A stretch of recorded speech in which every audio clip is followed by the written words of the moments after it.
It was late around 3 o'clock or 4 o'clock, on the second leg of our road trip across the United States. My husband and I had been on the road for hours, the kind of drive that makes your eyes feel like they're glued shut from exhaustion. But we pushed through because we knew the end was near. We'd already been driving for 2 days, taking turns behind the wheel, stopping only for food, bathroom breaks, and a few hours of sleep here and there. But tonight was different. We were almost home, the last leg of the journey, and we couldn't wait to pick up our 2 dogs from the kennel. It had been a long trip, and we were both tired, but there was a sense of accomplishment in the air. We were going to get home soon. I could almost picture my dogs waiting for us, wagging their tails, jumping all over us like the excited furballs they were. We'd crossed so many state lines and driven through countless towns, but I couldn't tell you exactly where we were anymore. I had stopped paying attention to the miles on the road. My eyes focused on the road ahead of us instead of the passing signs. All I knew was we had a few more hours to go before we reached our destination. Around 3:30 a.m., we pulled into a rest stop off a dark, lonely stretch of highway. The moonlight barely illuminated the area, casting long shadows over the deserted parking lot. There was only one other car in the lot, parked near the far end, and it didn't seem like anyone was inside. It was eerily quiet. The kind of quiet you only get in the middle of nowhere, when the hum of the highway is the only sound that breaks the silence.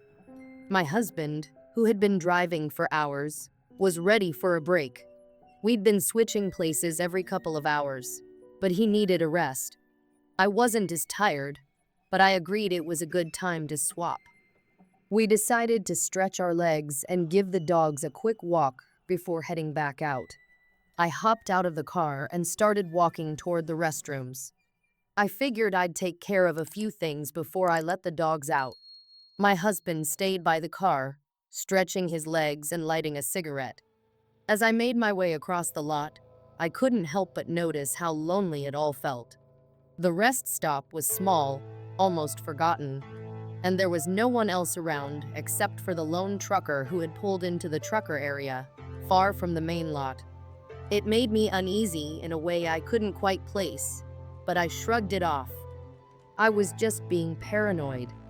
The restroom was a short walk from the lot, hidden behind a small hill that separated it from the parking area. I glanced over my shoulder, checking to see if my husband was still by the car. He was, and I felt a little better knowing he was there. It wasn't that I was scared, but being alone in a rest stop that far from civilization did make me a little uncomfortable. I hurried into the restroom, took care of business, and washed my hands, feeling the cold water refresh me. I took a quick look at my phone to see if I had any messages, but there was nothing new. As I turned to head back outside, I saw the reflection of the fluorescent lights flicker in the mirror, casting shadows in the corners of the room. I felt a chill run down my spine, though I couldn't figure out why. It was just the dim light and the emptiness of the place. I left the restroom and began walking back toward the car, the cold air biting at my skin. The dogs were waiting for me, and I knew my husband would be ready to keep going soon. As I walked back across the lot, I glanced over at the trucker's area. The truck had been parked in the far corner, but now the headlights were on, blinding me for a moment. I squinted and rubbed my eyes, thinking the trucker must be leaving. But then, the truck didn't pull out as I expected. It just sat there. I slowed my pace, confusion setting in. Why was the truck still there, and why were the headlights aimed directly at me? I tried not to overthink it.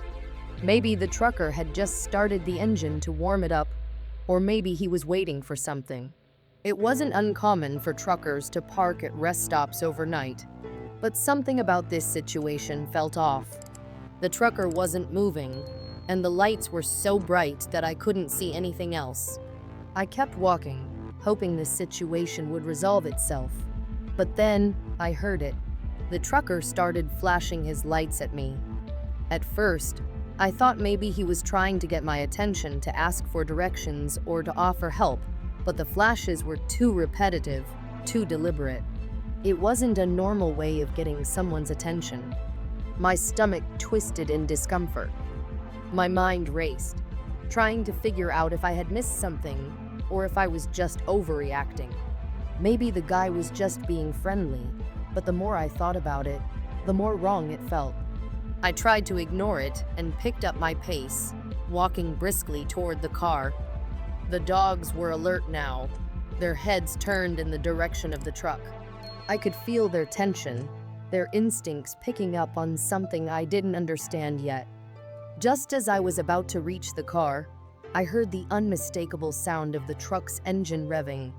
I looked back, and the trucker was now slowly rolling toward me, the headlights blinding me as he inched closer. I froze. What the hell was going on? I quickly grabbed my keys from my pocket and unlocked the car, my heart starting to race. I could feel my hands trembling, but I refused to let the fear take over. I wasn't going to let some creepy trucker intimidate me. That's when my husband appeared behind me. He had finished his smoke and walked toward me, sensing something wasn't right. As soon as he saw the trucker's slow approach, he stepped up beside me, standing tall. His protective instincts kicked in, and without saying a word, he flipped the trucker off. The trucker paused for a moment, his truck still creeping forward, but then he abruptly slammed the brakes and turned the wheel, speeding off into the night. His truck disappeared into the darkness, and I was left standing there, my heart still racing. What the hell was that about? My husband asked, his voice filled with disbelief. He put an arm around my shoulders, guiding me back to the car. I don't know, I replied, still trying to calm myself down. I think he was trying to flag me down, but it didn't feel right. I don't know what he wanted, but I didn't like it. My husband shook his head, his anger still simmering. It's a trick, he said. I've seen it before. Truckers use their headlights to get women's attention. It's disgusting. They think they can just prey on someone in the middle of nowhere. I felt sick to my stomach just thinking about it. How could someone be so bold? It made me angry, but also relieved that nothing had happened. If my husband hadn't been there, I don't know how things might have turned out. We quickly got in the car, and as we drove off, the rest stop faded into the distance. I kept thinking about the trucker, about how easily he could have taken advantage of the situation. The thought made my skin crawl. Even though I wasn't scared in the moment, the reality of what could have happened hit me later. What if I had been alone? What if I hadn't noticed the trucker's intentions? We didn't stop at any more rest stops that night. I was grateful when we finally arrived at our destination, but I'll never forget the unease I felt, standing there in the dark, alone, and unaware of the true danger that was lurking just out of sight. The night air was cool and crisp as I pulled into the truck stop, a well-known rest area off Interstate 40, somewhere in Montana. It was a typical stop for me, dark, quiet, and isolated, as most truck stops are in the middle of the night. I was a long-haul trucker, making my way across the country, delivering goods, and sometimes spending hours parked in places like this to rest. I had seen it all: good stops, bad stops, but nothing prepared me for the encounter that would shake me to my core. I had just finished up a long stretch of driving and needed some sleep before hitting the road again. The truck stop was nearly empty, with just a few trucks parked under the dim, flickering lights. My rig was positioned near the edge of the lot, far enough from the other vehicles to avoid any noise or interruptions. I killed the engine and locked the doors, stepping out briefly to grab a coffee from the convenience store. When I returned, the lot was still eerily quiet, just the occasional hum of a passing vehicle on the distant highway. As I settled into my sleeper cab for the night, I flicked on the radio, setting it to a soft station that would lull me to sleep. But just as I was beginning to close my eyes, I heard something that made my stomach drop: footsteps.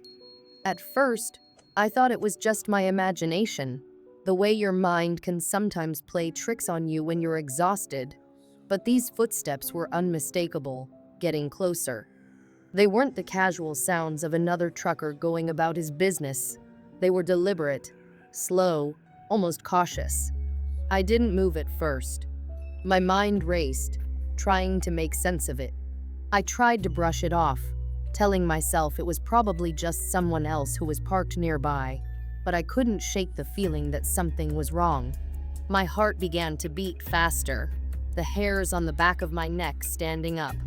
It wasn't long before the footsteps stopped right next to my truck. A chill ran down my spine.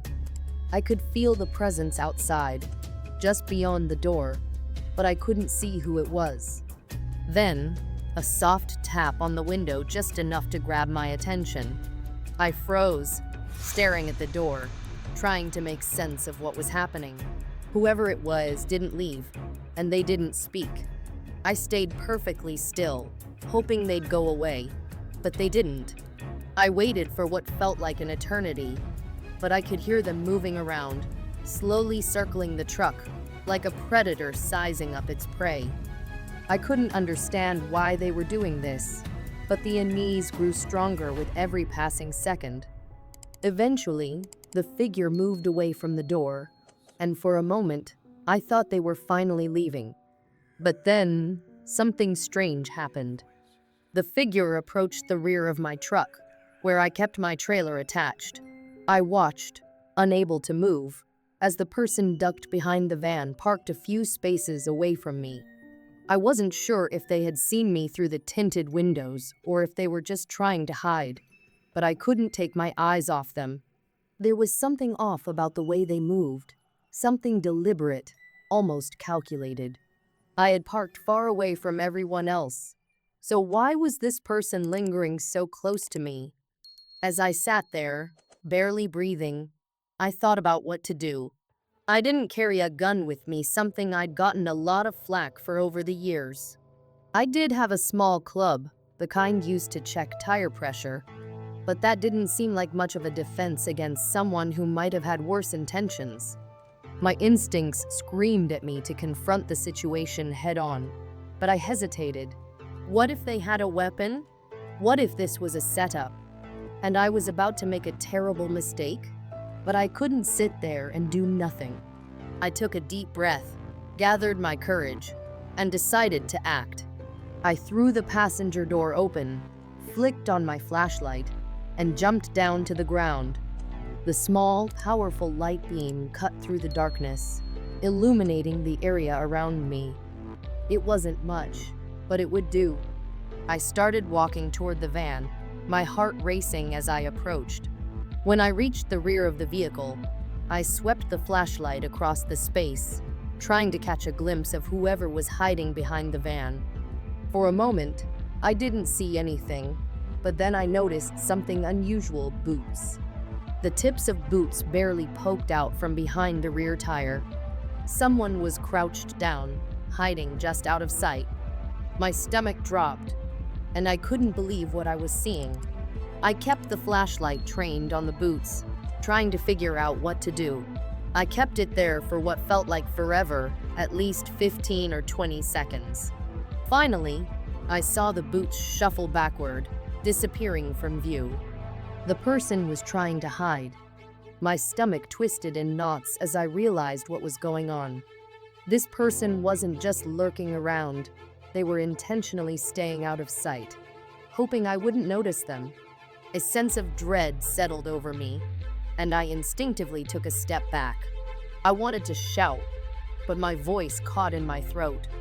I wasn't the confrontational type, definitely not the kind of guy to go picking fights. I wasn't carrying a weapon, and I didn't want to escalate the situation with someone who might be armed or dangerous. I backed away and quickly climbed into my truck, locking the door behind me.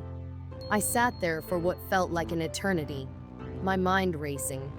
Was this person dangerous? Was I just being paranoid?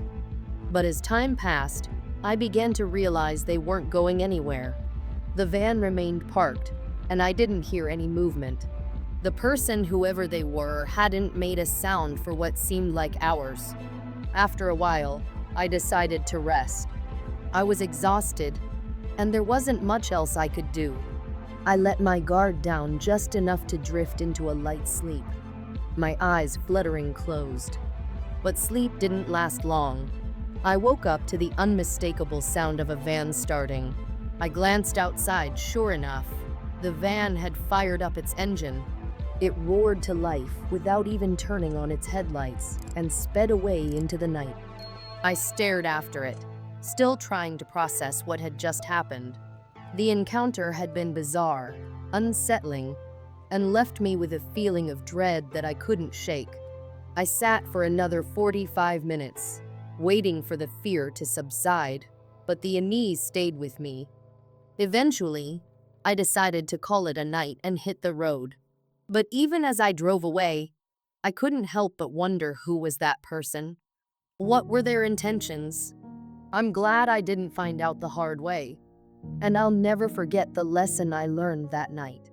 No matter how quiet or peaceful things seem, always trust your instincts.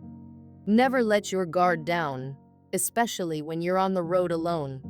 The world can be a strange, unpredictable place, and sometimes the things you can't see are the most dangerous.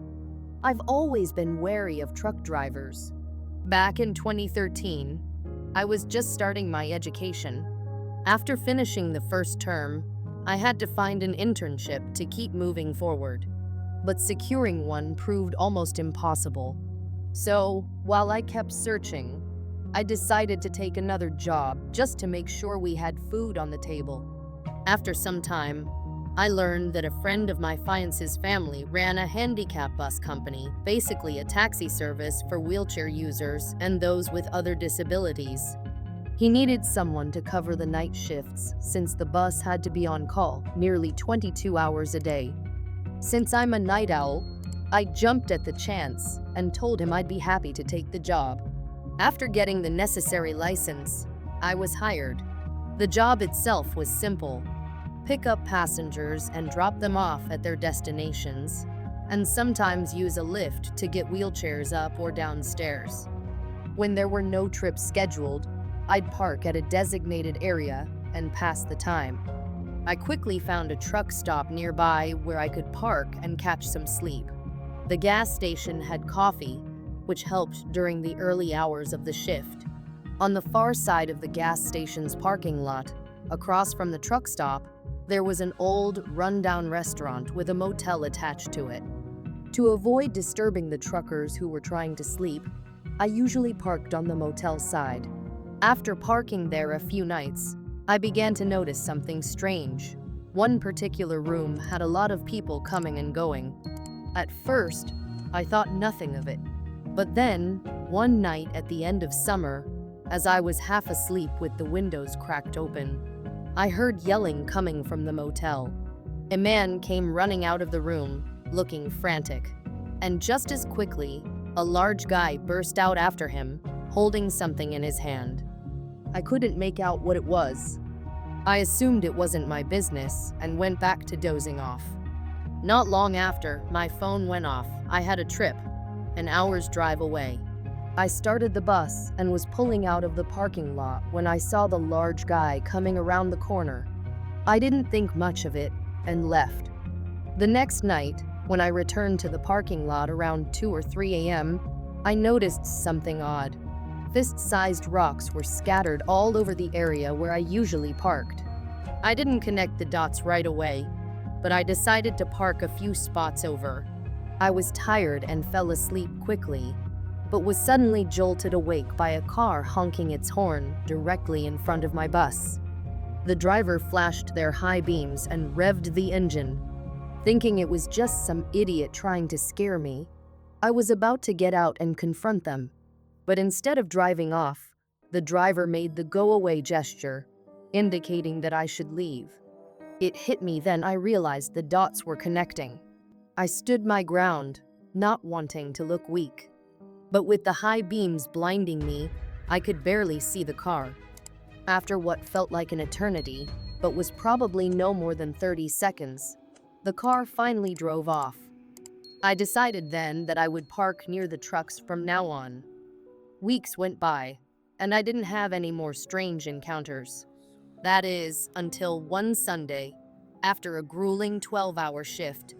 I hadn't had time to eat all day, and now, exhausted and starving, I was parked in the almost empty truck stop at the far end, ready to eat the late dinner my fiance had packed for me.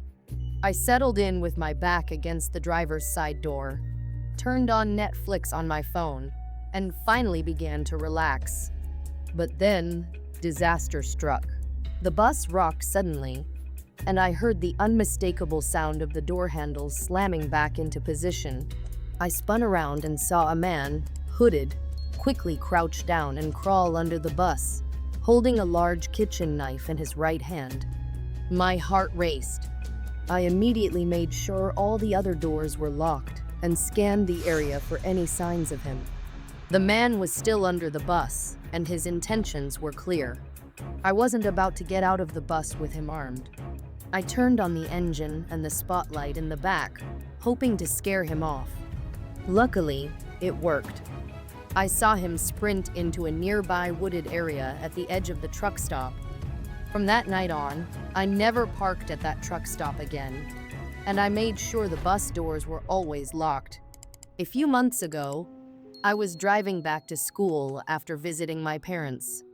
It's a 2-hour drive, so I usually pass the time by singing along to the music on the radio. I'm 5'3" and 21, driving my dad's old pickup truck alone in the leftmost lane of a 3-lane highway. I was goofing around to the music when I noticed a semi-truck in the far right lane, going the same speed as me. Embarrassed, I stopped singing and tried to speed up, but the trucker matched my speed. I looked over at him, expecting an angry face. Instead, he was smiling and waving. Confused, I waved back. Big mistake. The truck moved into the middle lane and came closer, still smiling and waving. He wouldn't stop. I tried speeding up and slowing down, but no matter what, he stayed right there, blocking me. The whole time, he kept smiling, and I started feeling uneasy. After 5 miles of this, I was seriously freaked out. I called 911, gave them a description of the truck, and they advised me to pull off at a service plaza. I was scared, but I didn't feel comfortable pulling off onto the narrow emergency shoulder, so I took the next exit to a plaza, hoping he wouldn't follow me. But as soon as I exited, he did too right behind me. I quickly parked, hoping he would just go away. But the trucker didn't leave.